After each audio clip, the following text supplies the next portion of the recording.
कर्मण्येवाधिकारस्ते मा फलेषु कदाचन मा कर्मफलहेतुर्भूर्मा ते सङ्गोऽस्त्वकर्मणि। वसुदेवसुतं देवं कंसचाणूरमर्दनं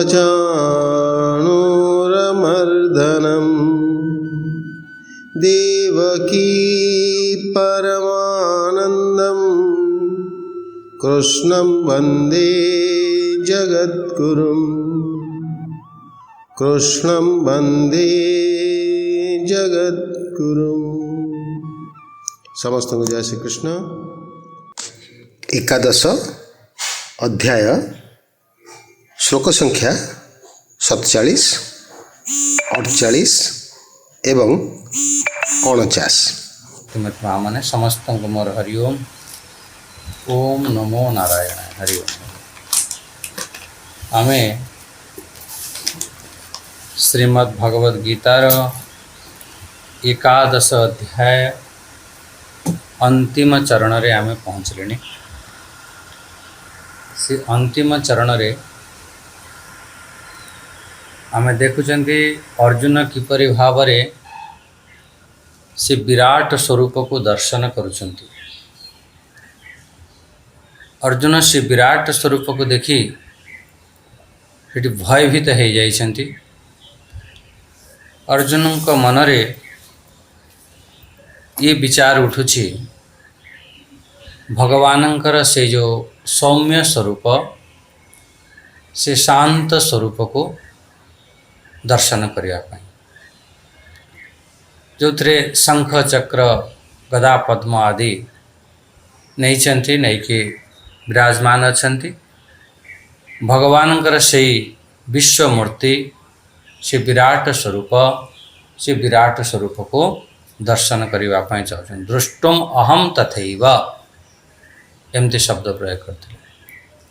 को केमितिका रूप आपणकर देखिया मु चाहूँगी। दृष्टुम कहले तेनैव रूपेण चतुर्भुजेन, जो चतुर्भुज धारण करिसेंति भगवान, से चतुर्भुज रूपी से भगवान को दर्शन करिया पई चाहूछंती। आमे एबे भगवान कौन से दर्शन दबा पई चाहूछंती कि नहीं से भगवान आग श्लोक रे तार भगवानकर कहवा आरंभ कर दउछंती। भगवान से जो भयभीत शरीर देखी सेठी भगवान एठी विश्व रूपर एठी उपसंहार करुछंती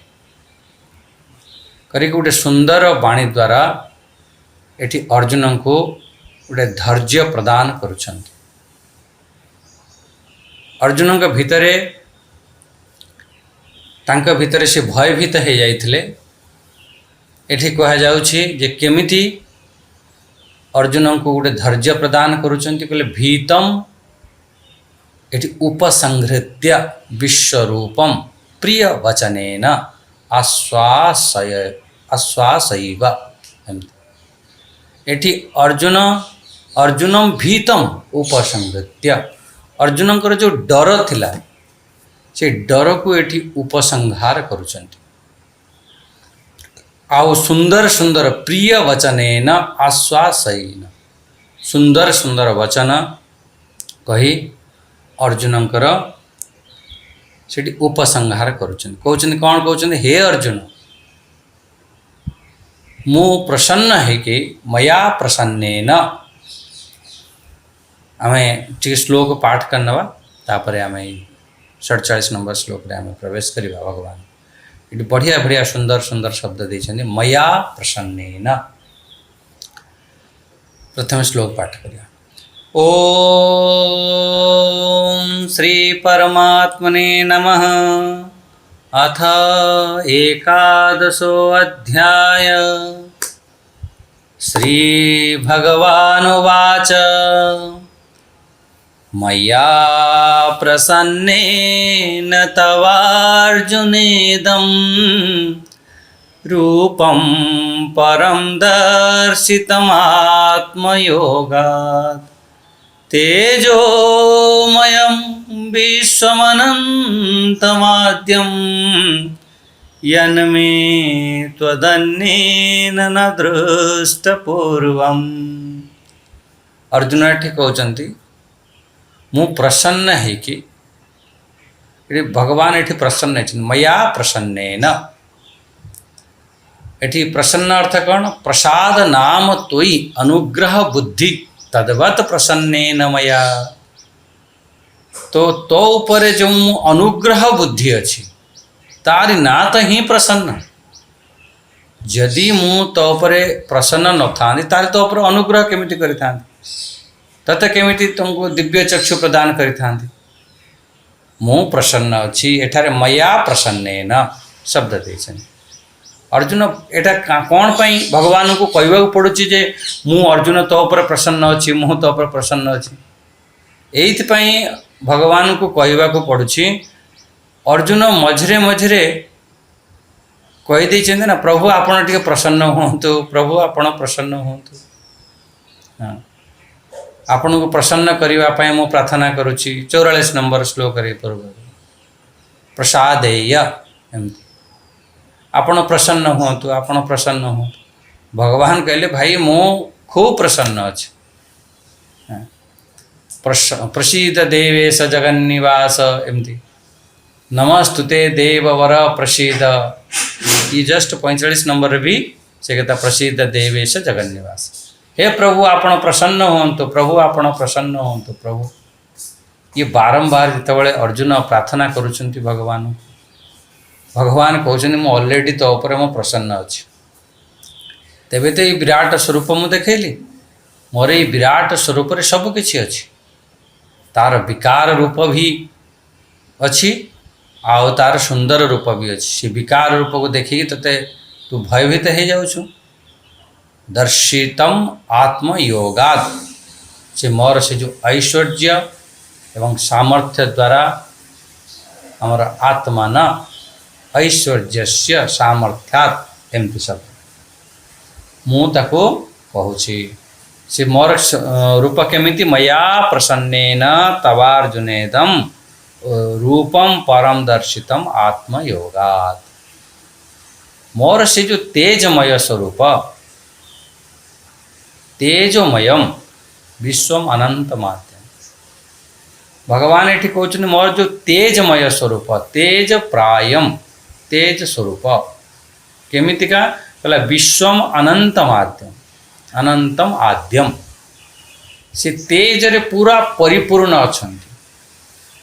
अंतर्हित अच्छा सबुआड़े तांकर से तेज ही तेज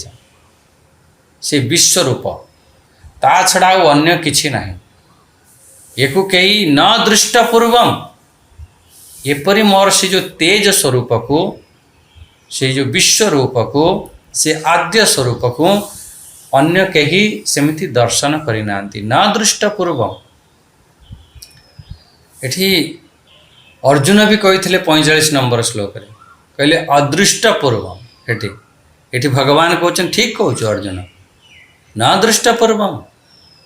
पूर्वर कहीं देखी ना तते मु ये प्रथम थर देखौछि। जेमिति जड़े वक्ता कहब जे मु ए कथा मु कहा कहने मु प्रथम थर कहूँ ताने कौन नुआ ज्ञान नुह कि जड़े कहला मु एमिति केबे सुनने मु प्रथम थर शुणुछि। आपण मार्केट रे भी जीवे मार्केट रे जीवे जेतेबेले आपण देखिबे सेतेबेले साड़ी देखौथिबे से कहबे ईटा मु आपन को प्रथम थर मु देखौछि एटा ये मार्केट को आसी ना ताने गोटे इंटरेस्ट उत्पन्न करिया पई जे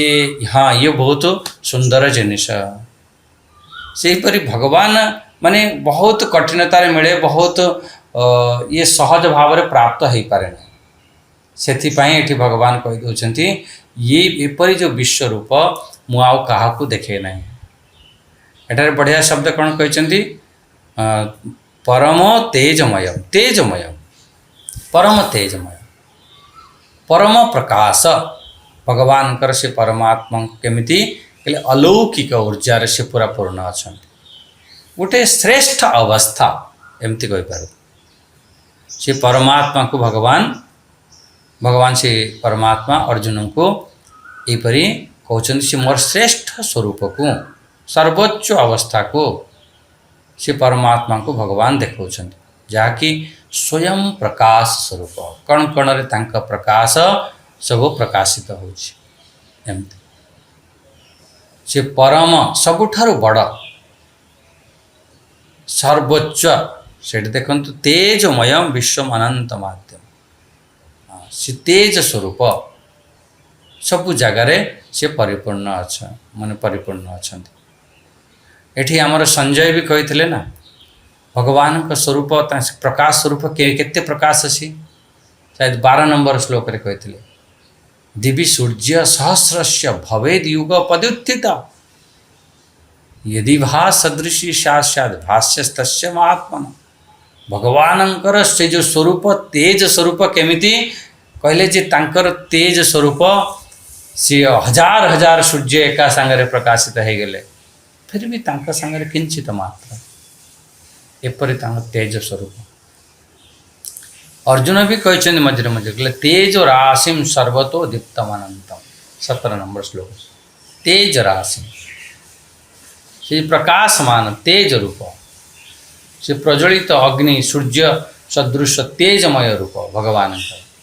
से रूप केमती अप्रमेय समस्त जापारती ना से तेजमय स्वरूप को संजय भी कहते अर्जुन संजय भी देखुंट अर्जुन भी देखुंट भगवान एठारे सही कथा कहते मोर से स्वरूप केमिति तेजमय विश्व अनंत माध्यम से अनंत विश्व रूप को भगवान देखे एपरी परिस्थिति रे एपरी भाव रे हमर अर्जुन से विराट स्वरूप को देखुंट एठी कही दौरान या पूर्वर कहीं न दृष्ट पूर्वम या पूर्वर कहीं देखी ना एठी जो तेजमय जो मयट प्रत्यय लगे मय मतु मयट प्रत्यय मतु बान मान एमती सब लास्ट रे जो जोड़वा ना एक प्रत्यय कहती जो जोड़ीगला आपणकर प्रचुर मात्रा जमती अन्नमय माने अन्नर प्रचुरता जमती दुखमय से दुख ही दुख जमी कहते ना जो बन्या हो जाए आम कहती भैया भाई ये पूरा जलमय हो गोटे गचर आम देखिलु ए पूरा आंब आंब पूरा माने एत आंब फड़ी से पत्र भी देखा खाली आंब आंब देखा झुलुच कौन से फलमय आंबमय एमती सो मयट प्रत्यय ये तेजमय ताने तेज रे परिपूर्ण जमी मान प्रत्यय बान प्रत्यय एमती सब लगे बुद्धिमान गुणवान श्रीमान शक्तिमान ये सब मान प्रत्यय लगी से भी प्रचुर मात्रा जमी बलवान बलवान माने शक्तिमान टिके बल अच्छी ना प्रचुर मात्रा से तेजमय अर्थ आपण पूरा जो मयट प्रत्यय लगे बान प्रत्यय लगे ये आपणकर मान प्रत्यय लगे मतुप लगे से आपण आखि बंद कर माने अधिक प्रचुर मात्रा रे माने प्रसन्नेन ये गोटे शब्द भगवान देते मया प्रसन्नेन भगवान सदा प्रसन्न रहते सी तो स्वयं आनंद स्वरूप ना हाँ केतबेले केमती भगवान लीला करती भक्तों टे दुखी हो जाती काम ये सब भगवान कर लीला प्रकृत रे तो भगवान स्वयं आनंद स्वरूप सच्चित आनंद रूप प्रकृत रे भगवान होचंती स्वयं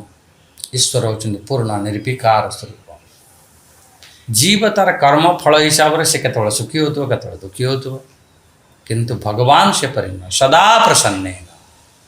प्रसन्न एठी ताले आमे श्लोक कौन बुझले भगवान कहीदेले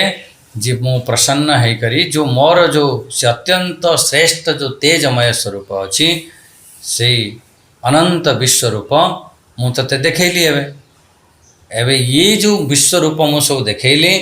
ये पूर्वर कई एपरी स्वरूप को देखी नथिले एबे कौन भगवान देखौछंती कहले देख तापर से भगवान से जो इच्छा प्रकाश करथिला ना मैं देखा चाहूँगी से जो चतुर्भुज स्वरूप देखा चाहूँगी सी चतुर्भुज स्वरूप को समस्ते देखिपारती ना जापारती ना से कथा कहते सी आगे श्लोक रे तांकर विशेषता वर्णना करछन्ति माने से भगवान को प्राप्त करबा पई हेले आमे भावन्ति कौन कौन प्रक्रिया कले आमे भगवान को मिल जीव आम दिमाग रे जो जिनस सब अच्छी भगवान स्पष्ट रूप से मना कर दौरान 48 नंबर श्लोक टे देखी ना न वेद यज्ञाध्ययनैर्न दानैर्न च क्रियाभिर्न तपोभिरुग्रैः एवं रूपः शक्यहं लोके द्रष्टुम तदन्येन कुरु प्रवीर। आम शास्त्र अच्छी भगवान को प्राप्त करने हेले कौन कौन से उपाय अच्छे भगवान से उपाय को बिल्कुल खंडन कर दे। बहुत लोग अच्छा कहती जे तुम वेद पाठ करो आमर वेद सर्वश्रेष्ठ ग्रंथ सब जानी वेद पाठ कले से भगवान दर्शन हो बढ़िया। अच्छा बहुत एमती अच्छी वेदैर यज्ञैर यज्ञ हाँ वेद यज्ञ जदि बड़ बड़ यज्ञ अनुष्ठान कर आप सब शुणी एमती यज्ञ अनुष्ठान कले से भगवान प्रकट हो गले सेमती यज्ञ अनुष्ठान कले कहले मोर ए स्वरूप को ना वेद पाठी ना यज्ञ अनुष्ठान कला वाला ना कौन सी शास्त्र अध्ययन कला वाला जे कह जो बहुत माने अध्ययन करुँची शास्त्र अध्ययन कला वाला भागवत पढ़ो गीता पढ़ो एमती या बहुत आमे सब जानी दान दक्षिणा कर से भगवान बहुत प्रसन्न हुंती बहुत तादर शक्ति थाए भगवान कहते ना दान रे आ बहुत साधु संत माने सब उग्र तप करती कठोर तप करती भगवान को प्राप्त करती भक्त माने साधु संत माने भगवान कहते ना से मु कौथे ए मु प्राप्त करें ये सब कथा ठीक अच्छे कि भगवान एटारे कहते ये मनुष्य लोक रे ए सब क्रिया मात्र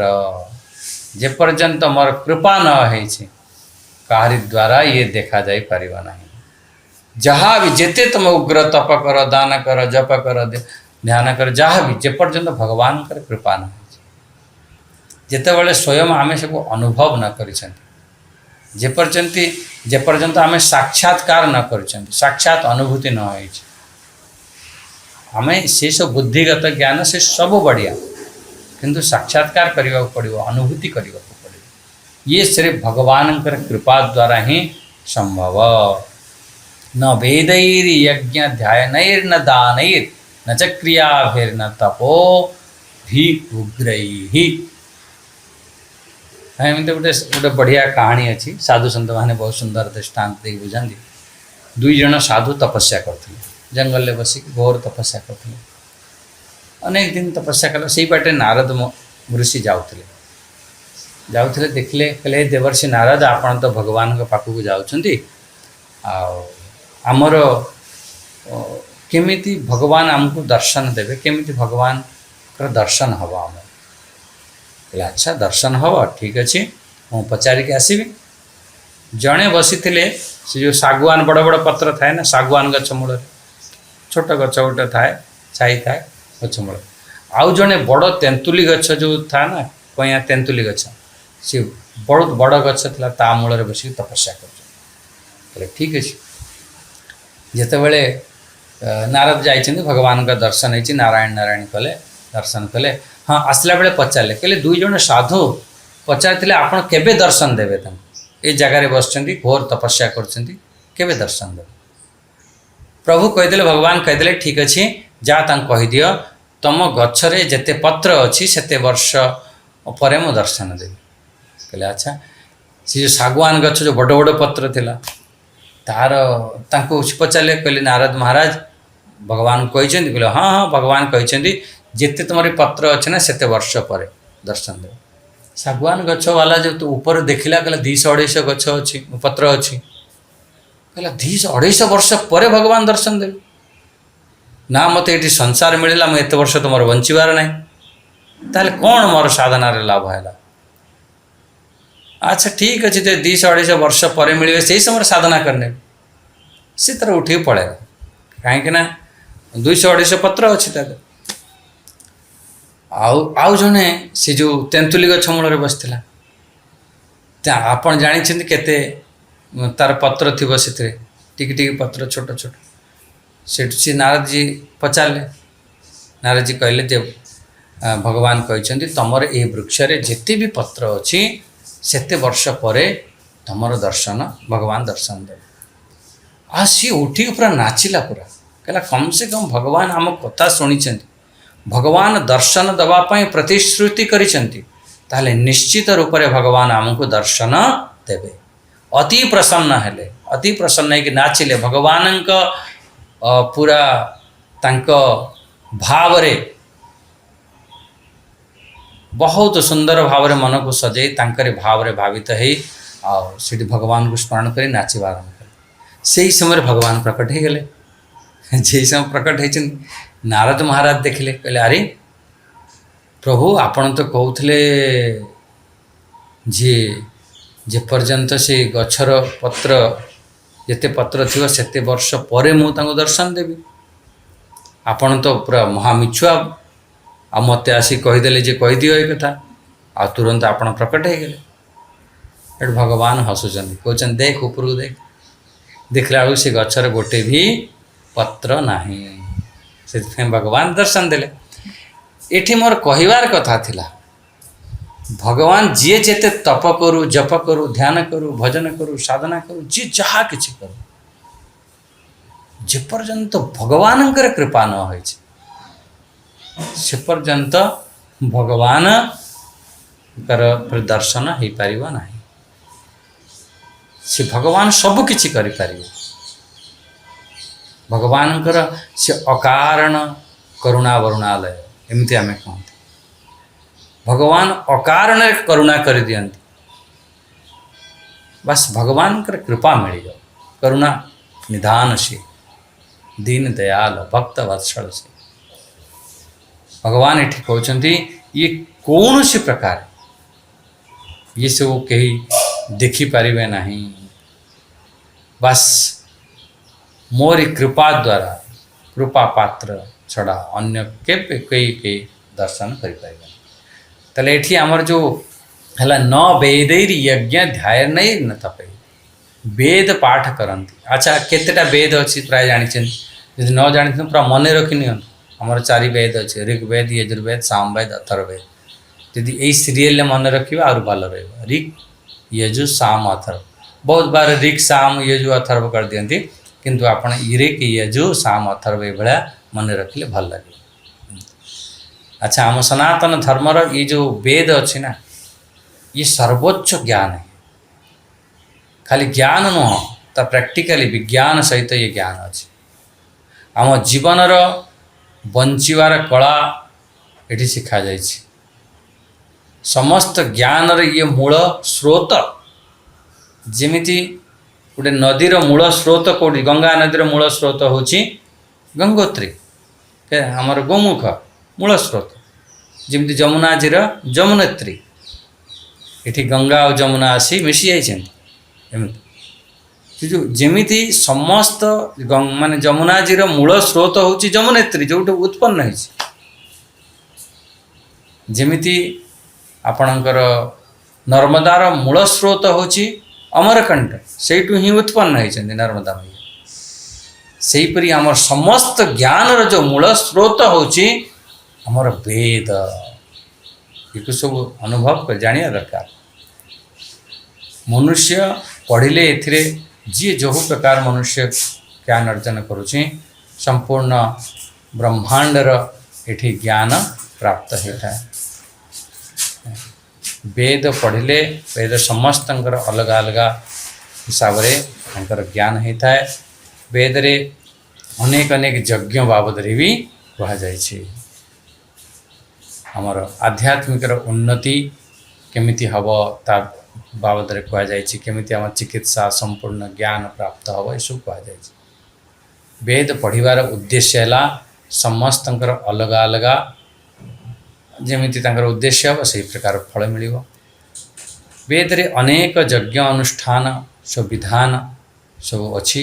अनेक अनेक बड़ बड़ सब यज्ञ हुए पुत्रिष्टि यज्ञ आदि सब अच्छी ये भगवान स्पष्ट रूप से कहते न वेदैर यज्ञैर ध्यायर ना वेद पाठ कले ना अनेक अनेक आपण यज्ञ आदि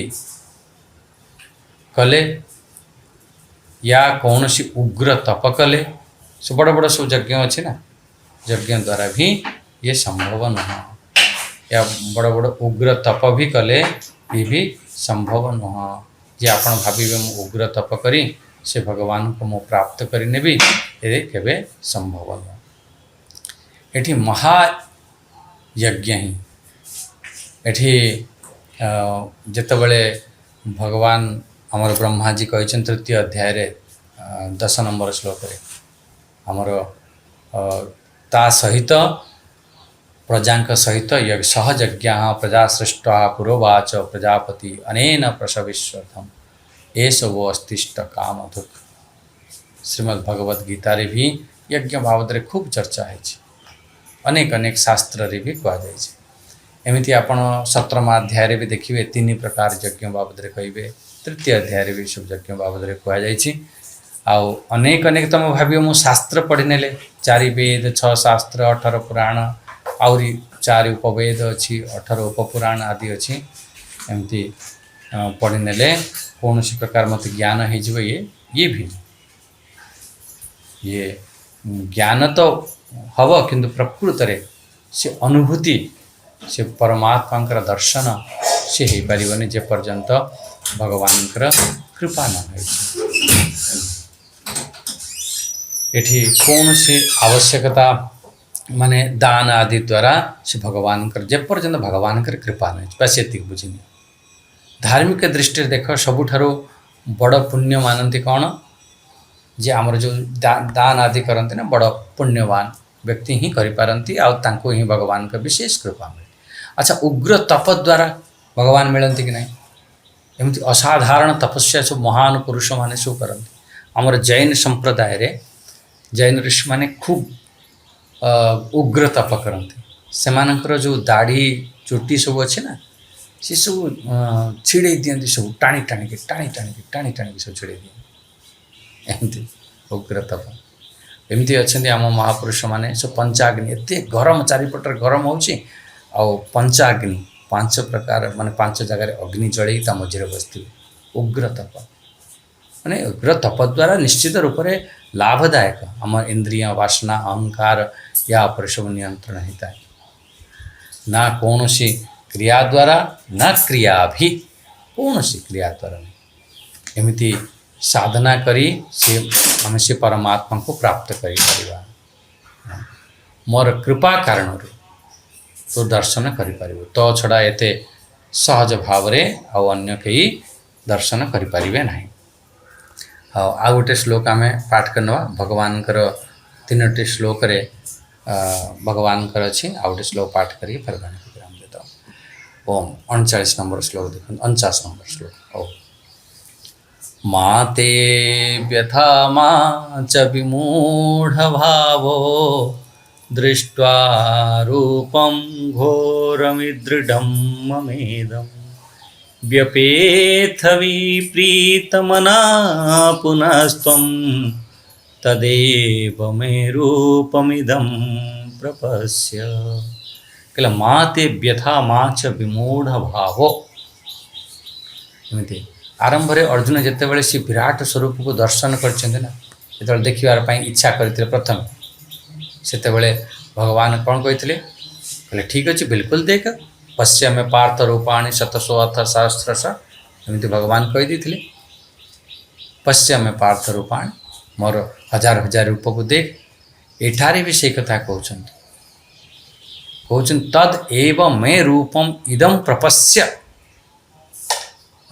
तल लाइन लास्ट चरण में तदेव मे रूपम इदम प्रपश्य मोर से रूप को देख तू जो रूप को देखा चाहूँ बिल्कुल मोर कृपा अच्छी तो पर देख जदि मोर यही प्रकार उग्र रूप को देखिकी तू व्यथा हो प्रकृत रे व्यथा हवा कथा नु मोर से विराट स्वरूप को देखी माँ ते व्यथा माँ च विमूढ़ भाव व्यथा हवा कथा नु किंतु व्यथा हो तो ये हूँ माँ च विमूढ़ भाव भी आसवा कथा न विमूढ़ भाव ये आमर चित्तर गोटे मूढ़ अवस्था तक विमूढ़ भाव कहती आम मन रे 5टी अवस्था थाए गोटे विमूढ़ अवस्था भी थाए पांचटी अवस्था कौन कौन जे पांचटी अवस्था है प्रथम जे क्षिप्त अवस्था और सेकेंड है मूढ़ अवस्था जो विमूढ़ शब्द प्रयोग कर मूढ़ अवस्था थर्ड है विक्षिप्त अवस्था फोर्थ रहेला आमर मनर गोटे एकाग्र अवस्था आ फिफ्थ रहेला आमर निरुद्ध अवस्था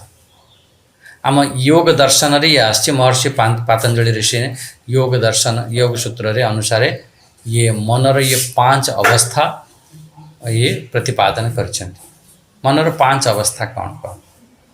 जिमती प्रथम जिमती क्षिप्त अवस्था अर्थ कौन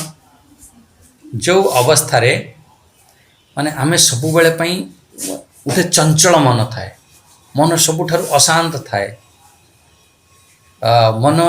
मांकड़ परी खाली एपट सेपट ए डालू को से डालू दौड़ू थाए केबे भी एक जगार तार स्थित न थाए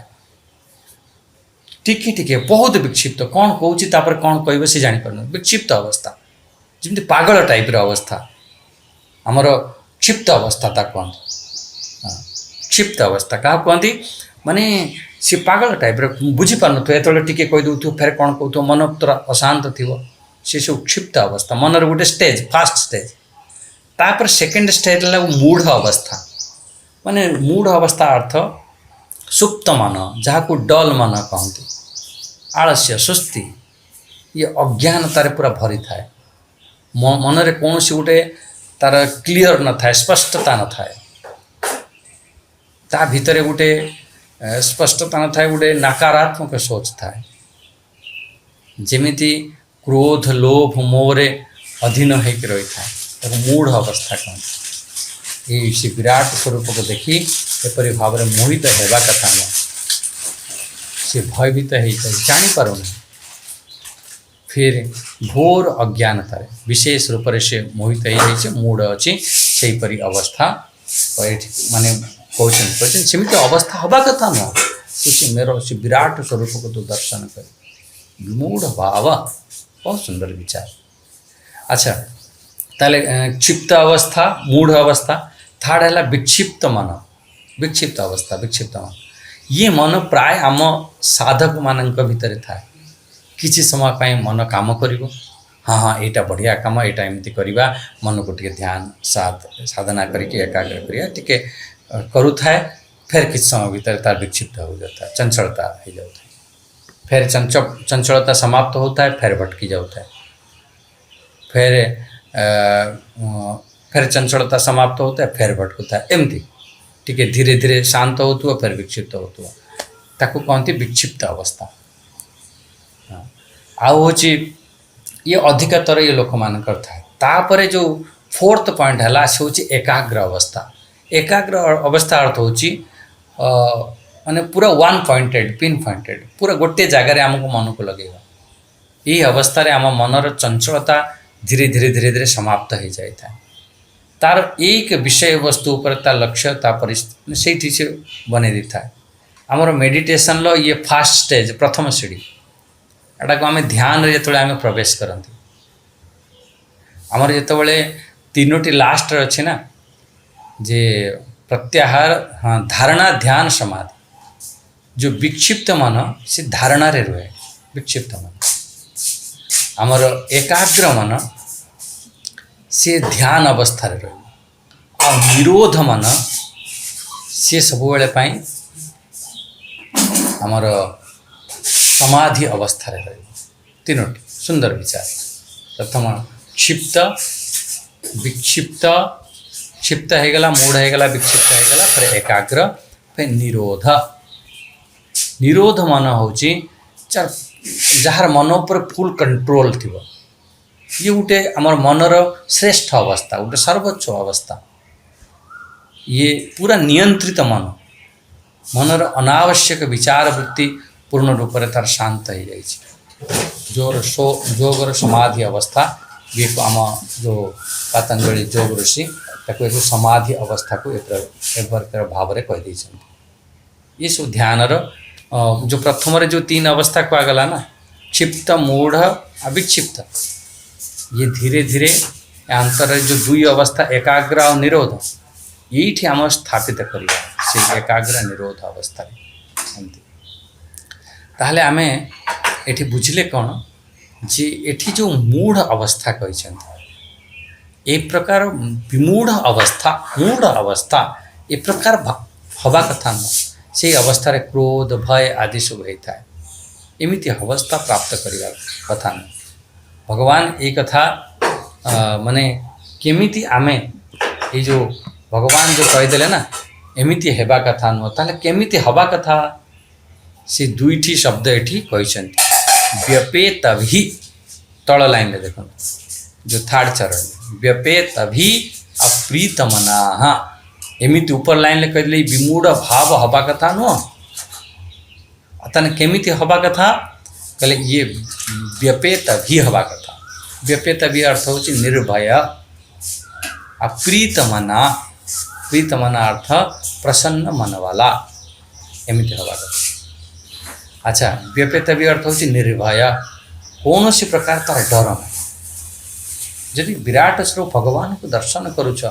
तीन लोकर स्वामी मो सामने अच्छी फिर डर कौन से प्रकार डर ना बहुत सुंदर पीत व्यपेत भी निर्भय अप्रीत मन सब बेले प्रसन्न मन वाला निर्भय अर्थ कौन